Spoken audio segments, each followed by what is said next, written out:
Assalamu alaikum students. In today's class we will discuss about the nuclear reaction equations. We know that the radioactivity is a phenomena in which the alpha beta particles and gamma radiations are emitted from any nucleus to gain the stability. अच्छा, अब यहाँ पर ये जो alpha beta और gamma radiations emit होते हैं तो इसकी वजह से नंबर ऑफ़ प्रोटॉन्स और नंबर ऑफ़ न्यूट्रॉन्स पर इफ़ेक्ट होता है इन एनी न्यूक्लियस. तो इट मीन्स कि अगर अल्फ़ा पार्टिकल इमिट होगा इट मीन्स के 2 protons and 2 neutrons are emitted, तो उसका मास नंबर भी चेंज होगा और उसके अलावा उसका एटॉमिक नंबर भी चेंज होगा. And if the beta particle is emitted तो मास नंबर पे तो कोई इफेक्ट नहीं होता, लेकिन प्रोटॉन नंबर या फिर एटॉमिक नंबर उसका चेंज होता है. And when the gamma radiation is emitted तो उसके एनर्जी लेवल पर इफेक्ट होता है, और वो एनर्जी कहाँ से आती है? बेसिकली वो मास एनर्जी में कन्वर्ट होता है according to the Einstein's mass energy relation equations E is equals to mc square. Now students, we will discuss about the quantities which will be conserved in any nuclear reaction equation. Okay, so for all equations representing nuclear reactions, the three quantities we have conserved in any nuclear reaction equation, that is the nucleon number will be conserved. What is the meaning of nucleon number? Nucleon number is the sum of proton number and neutron number. Okay, the second one is the proton number will be conserved. That means atomic number is conserved कि left hand side पे जितने भी number of protons होंगे right hand side पे भी उतने ही number of protons होंगे. And the energy and mass will also be conserved. अच्छा, in the classical physics or in the Newtonian physics, the law of conservation of energy and law of conservation of mass is studied separately. But in the modern physics and in the Einsteinian physics, energy कहाँ से produce होती है? वो basically mass से ही convert होती है according to the equation E is equals to mc square, because energy mass is the confined form of energy. That's why. अच्छा, अब इसके हम एक एग्जाम्पल लेते हैं. तो we will take the example from the uranium reaction that is also called the fission reaction. अच्छा, इसमें हम ये करते हैं कि एक यूरेनियम न्यूक्लियस है आपके पास, uranium isotope that has atomic number 92 and atomic mass 235. इसका मतलब है कि इसमें प्रोटॉन्स और न्यूट्रॉन्स की क्वांटिटी टोटल जो है वो 235 है और इसमें नंबर ऑफ प्रोटॉन्स 92 है. When we bombard a neutron on it will be converted into the excited state, और उसमें न्यूट्रॉन एक इंक्रीज़ हो जाता है और उसका मास नंबर होगा 236 और एटॉमिक नंबर रहेगा 92. फिर उसके बाद after gaining the excited state it will try to regain its normal condition और द ग्राउंड स्टेट. तो ये शेक होता है, वाइब्रेट होता है और फिर उसके बाद ये एक्सप्लोड हो जाता है, और इससे हमें डिफरेंट 900 डिफरेंट कॉम्बिनेशंस के फ्रेगमेंट्स मिलते हैं, कॉम्बिनेशंस मिलते हैं. लेकिन यूजुअली दो जो है वो हम स्टडी करते हैं. आपको हर जगह पे ज़्यादातर ये दो ही मिलेंगे, बेरियम एंड क्रिप्टॉन. तो इसका एटॉमिक नंबर जो है 56 है और एटॉमिक मास 141 है, और क्रिप्टॉन का एटॉमिक नंबर 36 है और एटॉमिक मास 92 है. इसके साथ साथ 3 न्यूट्रॉन्स इमिट होते हैं and enormous amount of energy is also emitted in this reaction. अच्छा, अब ये एनर्जी कहाँ से मिलती है आपको? बेसिकली मास जो है यही एनर्जी में कन्वर्ट होता है, क्योंकि इसका मास ज़्यादा होगा और जब हम इनका टोटल मास लेंगे तो वो कम होगा. तो बेसिकली मास जो है वो कम हुआ है तो वही एनर्जी में कन्वर्ट होगा according to the equation E is equals to mc square. अच्छा, अब यहाँ पर हम देखते हैं कि न्यूक्लियन नंबर किस तरह से कंजर्व होंगे. तो ये हमारी इक्वेशन की लेफ्ट हैंड साइड है, that is the uranium 236 and 92, और ये हमारी इक्वेशन की राइट हैंड साइड है. तो बेरियम का मास नंबर 141, क्रिप्टॉन का मास नंबर 92 है और 3 न्यूट्रॉन्स है, तो इस तरह से ये 3 होगा. तो 92 plus 3 95 and 141 plus 95 is equal to 236. तो nucleon number left hand side और right hand side of the equation are the same.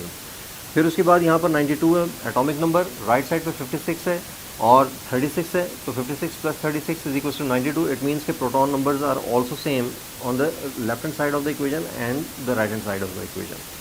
और उसके अलावा यहाँ पर ये कैलकुलेशन हमें करने की ज़रूरत नहीं, क्योंकि ये A2 की कैलकुलेशन में आएगा. बाइंडिंग एनर्जी से हम इसको कैलकुलेट कर सकते हैं कि how much energy is emitted in this reaction. तो अभी हमें सिर्फ और सिर्फ यही देखना है कि यार मास कम हो गया था और वो मास एनर्जी में कन्वर्ट हो गया. अच्छा, इसके अलावा और भी डिफरेंट एग्जांपल्स हैं, वो आप देख लेंगे बुक में या फिर पास्ट पेपर्स में, तो आपको समझ में आ जाएंगी बस. अच्छा, इसके अलावा जो हमारे पास फंडामेंटल पार्टिकल्स हैं, those are protons, neutrons and electrons, जिनसे कि आपका कोई भी एटम फॉर्म होता है. तो protons and neutrons are the heavy particles and electron is the light particle. और इनके चार्ज को जब हम स्टडी करते हैं तो proton has a positive E charge और ई की वैल्यू आपको पता है कितनी होती है 1.6 इंटू 10⁻⁻19 कूलम। तो इसको हम +1 भी कंसिडर करते हैं, मतलब हम इसको ये भी लिख सकते हैं कि रिलेटिवली इसका जो चार्ज है वो +1 होगा, ठीक है, relatively. And neutron is a neutral particle so it has zero charge, तो यहाँ पर भी इसके पास ज़ीरो आ जाएगा। और electron is a very light particle but it has the value of the charge equal to the charge of proton but with negative polarity, so we will use here the negative sign. तो इसका भी relative charge जो है वो -1 आप ले सकते हैं। अच्छा, इसके अलावा जो है वो हम radii of proton, neutron and nucleus and atom and molecule discuss करते हैं। तो उसे डिस्कस करने से पहले मैं आपको ये बता दूं कि femto is the prefix. Femto means 10⁻⁻15 because we are talking about the very small scale, that is the atomic scale. तो यहाँ पर वैल्यूज़ आपके पास बहुत छोटी आएंगी, that is the pico 10⁻12, 10⁻13, 14 and 15 type. तो यहाँ पर हम फेम्टो यूज़ करेंगे, 1 फेम्टोमीटर इज इक्वल टू 10⁻15 मीटर्स।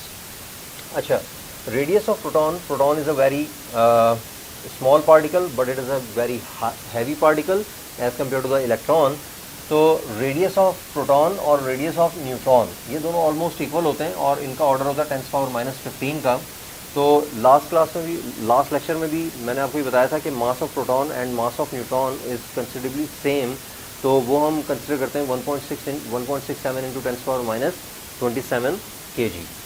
अच्छा, फिर उसके बाद रेडियस ऑफ न्यूक्लियस जो है ये ऑर्डर में होगा 10⁻15 टू 10⁻14 मीटर्स, क्योंकि अब न्यूक्लियस जो है वो आपके पास स्मॉल न्यूक्लियस भी हो सकता है किसी स्मॉल एटम का, और लार्ज एटम्स भी हैं जस्ट लाइक यूरेनियम, और स्मॉल न्यूक्लियस की एग्जांपल हमारे पास हाइड्रोजन की है, हीलियम की है।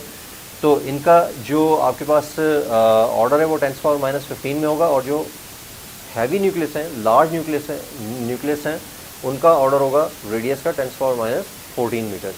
अच्छा, फिर उसके बाद radius of atom is atom का वॉल्यूम जो है as compare to the nucleus वो बहुत ज़्यादा होता है, क्योंकि इलेक्ट्रॉन्स रिवॉल्व कर रहे होते हैं in different orbits around the nucleus, तो उसका ऑर्डर जो है 10⁻10 मीटर्स होता है, मतलब वो ज़्यादा बड़ा होता है इस तरह से।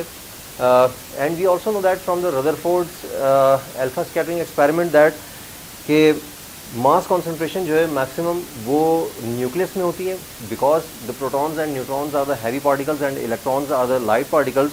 तो mass concentration of any atom is lying in the nucleus और in the central part of the atom, that is called the nucleus. तो इस तरह से जो लाइट पार्टिकल्स हैं they are orbiting around the nucleus in different energy levels. तो इस तरह से इसका रेडियस जो है बहुत ही ज़्यादा होगा एटम का, 10⁻10 मीटर्स। अच्छा, फिर उसके बाद we know that molecule is a combination of 2 or more than 2 atoms. तो साइज ऑफ मॉलिक्यूल जो है वो 10⁻10 मीटर से 10⁻6 मीटर्स तक होता है, ठीक है। तो अब हम किसी भी एक लाइट न्यूक्लियस की, दैट मीन्स हाइड्रोजन, क्योंकि उसमें एक ही प्रोटॉन होता है, तो उसकी हम डेंसिटी कैलकुलेट करने की कोशिश करते हैं। Students, now we'll discuss about the nuclear density, कि how much the nucleus of any atom is dense, क्योंकि हमने कहा कि उसकी मास कंसंट्रेशन मैक्सिमम न्यूक्लियस में होती है, central part of the atom पे होती है, तो इस तरह से उसकी डेंसिटी बहुत ज़्यादा हाई होनी चाहिए because of the formula of density that is mass per unit volume. तो वॉल्यूम तो उसका बहुत ज़्यादा होगा एटम का, ठीक, तो लेकिन मास जो है कॉन्सेंट्रेशन न्यूक्लियस पे ज़्यादा होती है, तो इस तरह से न्यूक्लियस की डेंसिटी भी बहुत ज़्यादा हाई होनी चाहिए because of the direct relation between nucleus and mass of the quantity. अच्छा, अब यहाँ पर हम क्योंकि प्रोटॉन की बात कर रहे हैं and we know also know that कि न्यूट्रॉन और proton are the almost same, have the same radius and same mass, तो प्रोटॉन की कैलकुलेशन कर लेते हैं। Mass of the proton we can consider here 1.67 into 10⁻27 kg, और radius of proton जो है ऑलमोस्ट, ये एक्चुअली तो अभी तक किसी ने एक्चुअल रेडियस तो फाइंड नहीं किया, क्योंकि डिफरेंट रिएक्शंस में उसकी जो साइज़ है वो भी चेंज होता है। तो इस तरह से ये 0.8 फेम्टोमीटर हम कंसिडर कर लेते हैं, और इसकी वैल्यू जो है 0.802 0.86 फेम्टोमीटर तक होती है, लेकिन हम यहाँ पर ये कंसिडर कर रहे हैं। तो फेम्टो जो है उसका 10⁻15 ले लेंगे, तो 0.80 इंटू 10⁻15 मीटर्स। अच्छा, अब डेंसिटी कैलकुलेट करने के लिए मास तो है हमारे पास, तो first of all we will calculate the volume.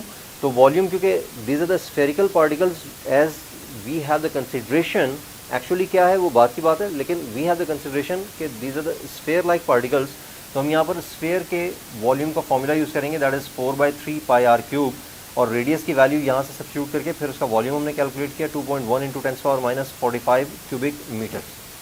अच्छा, डेंसिटी कैलकुलेट करने के लिए मास ऑफ द प्रोटॉन इज 1.67 × 10⁻⁻27 और उसके वॉल्यूम से डिवाइड कर देंगे and we will get 7.8 × 10⁻17 kg पर क्यूबिक मीटर। अच्छा, अब ये देखें कि न्यूक्लियस की डेंसिटी बहुत ज़्यादा हाई होने की वजह से और इलेक्ट्रॉन्स उसके सराउंडिंग में रिवॉल्व कर रहे होते हैं and atom has a very large volume as compare to the nucleus.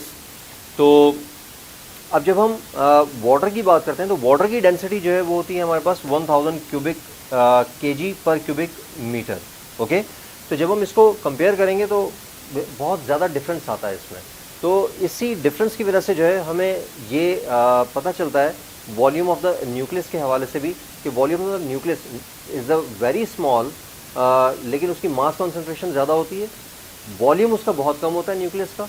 ठीक है, क्योंकि अगर हम हाइड्रोजन की बात करें तो उसमें एक ही प्रोटॉन होगा, क्योंकि वाटर में मैक्सिमम H2O, तो उसमें हाइड्रोजन इंक्लूड होता है।